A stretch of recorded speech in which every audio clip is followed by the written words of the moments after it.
मौजूदा हुक्मरान यानी कि नून लीग, पीपल्स पार्टी और दीगर जो उनके हम नवा हैं, वो ये कहते हैं कि आपने तमाम गैर आइनी कामों को सपोर्ट किया। बहुत अच्छे। बाज़ औक़ात अपनी आइनी जिम्मेदारी पूरी नहीं की, यानी कि आप बहुत अच्छे। मुख्तलिफ मकामात पे ओथ नहीं लिया। आप मुख्तलिफ मकामात पर मुख्तलिफ जो इवन मौके आए थे, जैसे आपने निगरान हुकूमत जब बनी पीडीएम की, तो आपने उस टाइम उनसे हल्फ नहीं लिया। आज मैं हल्फ लेकर आ रहा हूँ, है ना। आखिरी लम्हों में आपने हल्फ, अच्छा, आखिरी लम्हों में जब नहीं लिया था। अच्छा, ठीक है। तो ये अगर लोगों के इल्ज़ामात हैं तो कोर्ट भी मौजूद है, अदालत भी मौजूद है। अदालत में जाएं कि मैंने हल्फ नहीं लिया था, है ना। उस वजह से जो कुछ हो सकता है वो कहें, और आर्टिकल 6 के तहत अगर मुकदमा चलाना है तो वेलकम चलाएं। मगर ये कि मैंने आइन की पासदारी की, मैंने जो मुनासिब समझा वो किया। मैं कोई बहुत बड़ा आइनी एक्सपर्ट नहीं हूँ। मैंने जो बेहतरीन मशवरा मुझे मिला उस एतबार से किया, और कोर्ट ने भी ये नहीं कहा। जजमेंट के अंदर मेजॉरिटी जजमेंट को अगर आप मानते हैं तो कोर्ट ने आर्टिकल 6 का कोई जिक्र नहीं किया। अब उसके बाद अगर आप चाहते हैं उसके बावजूद कोई आर्टिकल 6 पर मुकदमा कर ले तो खुला हुआ है मामला। मैं कोई बहुत बड़ा आइनी एक्सपर्ट नहीं हूँ। मैंने जो बेहतरीन मशवरा मुझे मिला उस एतबार से किया, और कोर्ट ने भी ये नहीं कहा। जजमेंट के अंदर मेजॉरिटी जजमेंट को अगर आप मानते हैं तो कोर्ट ने आर्टिकल 6 का कोई जिक्र नहीं किया।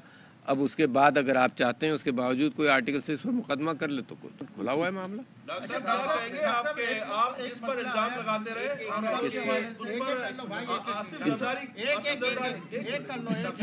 दोनों में से खान साहब के हवाले से, वो जनरल फैज के हवाले से आया, क्या जनरल फैज के हवाले से कि वो उनको आर्मी चीफ बनाना चाहते थे। शायद इख्तलाफात एस्टेब्लिशमेंट में खान साहब के यहीं पर पैदा हुए। तो उस वक्त आपने कुछ कोशिश की कि खान साहब को इस बात पर राजी किया जा सके कि जनरल फैज को नेक्स्ट आर्मी चीफ ना बनाया जाए, आर्मी का जो प्रोटोकॉल है उसके मुताबिक चला जाए। मैं हल्फिया ये बात कहता हूँ, और मैं हल्फ आसानी से नहीं उठाता। मैं हल्फिया ये बात कहता हूँ कि मेरी जब भी खान साहब से बात हुई तो उन्होंने ये कहा कि नहीं, मेरा कोई प्रेफरेंस नहीं है।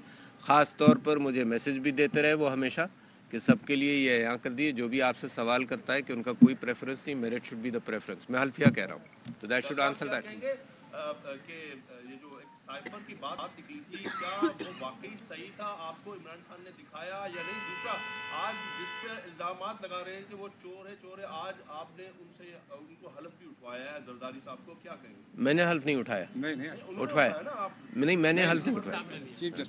चीफ जस्टिस साहब वो वाला बता दें उसका क्या साइफर का।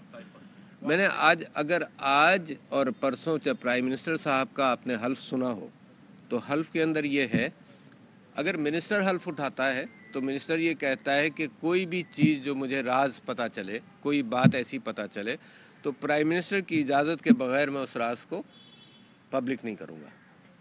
जब प्राइम मिनिस्टर हल्फ उठाता है तो प्राइम मिनिस्टर ये कहता है कोई भी चीज़ मुझे पता चले तो मैं जज करूँगा इस बात को कि मैं वो पब्लिक करूँ। अगर पब्लिक के इंटरेस्ट में उस बात को पब्लिक करना है तो मैं पब्लिक करूँगा।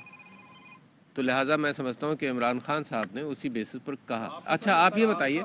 नहीं, मेरा काउंटर सवाल है, इसको मंतिकी लेवल पर ले जाए। प्राइम मिनिस्टर ये हल्फ उठाता है कि कोई भी ऐसा राज मुझे पता चले, कोई भी ऐसी बात पता चले जो मैं समझता हूँ पब्लिक इंटरेस्ट में मैं उसको अया करूँ तो मैं करूँगा। अच्छा, अब इसको ओवरराइड कौन करेगा? मिनिस्टर ऑफ फॉरेन अफेयर्स करेगा। कौन करेगा? मतलब उसका तो हल्फ यही है, आइन के मुताबिक हल्फ है कि जिस चीज़ को मैं समझता हूँ कि पब्लिक के सामने अया करूँ तो वो मैं करूँगा। फॉर एग्जाम्पल, तो उसका तो हल्फ ही यही है कि मैं डिसाइड करूँगा। साइफर देखा आपने या नहीं? जी, मेरे पास साइफर भेजा गया था। हाँ, जरूर मैंने देखा। इमरान खान को रिहा होना चाहिए। आप ये समझते हैं कि एस्टेब्लिशमेंट और इमरान खान के दरमियान जो कशीदगी है वो खत्म हो चुकी है या किसी लेवल पे बातचीत चल रही है? आप ये समझते हैं? नहीं, मैं इस सिलसिले में कोई वो नहीं बात कहूँगा कि कोई बातचीत चल रही है, कुछ हो रही है। मैं समझता हूँ कशीदगी ख़त्म होना चाहिए। देखिए, बड़ी क्लियर बात है हम सब के लिए कि पाकिस्तान की फ़ौज मेरी फ़ौज है, पाकिस्तान के अवाम मेरे अवाम हैं, पाकिस्तान की सियासी जमातें मेरी सियासी जमातें हैं, पाकिस्तान की सियासी जमातें वफ़ादार मुल्क हैं, है ना। कोई इसमें कोई न गद्दारी की कैफियत है, न कोई ऐसी कैफियत है। ये बिलावजह इल्ज़ामात उठते रहते हैं, तो मैं तो जोड़ने की एतबार से बात कर रहा हूँ।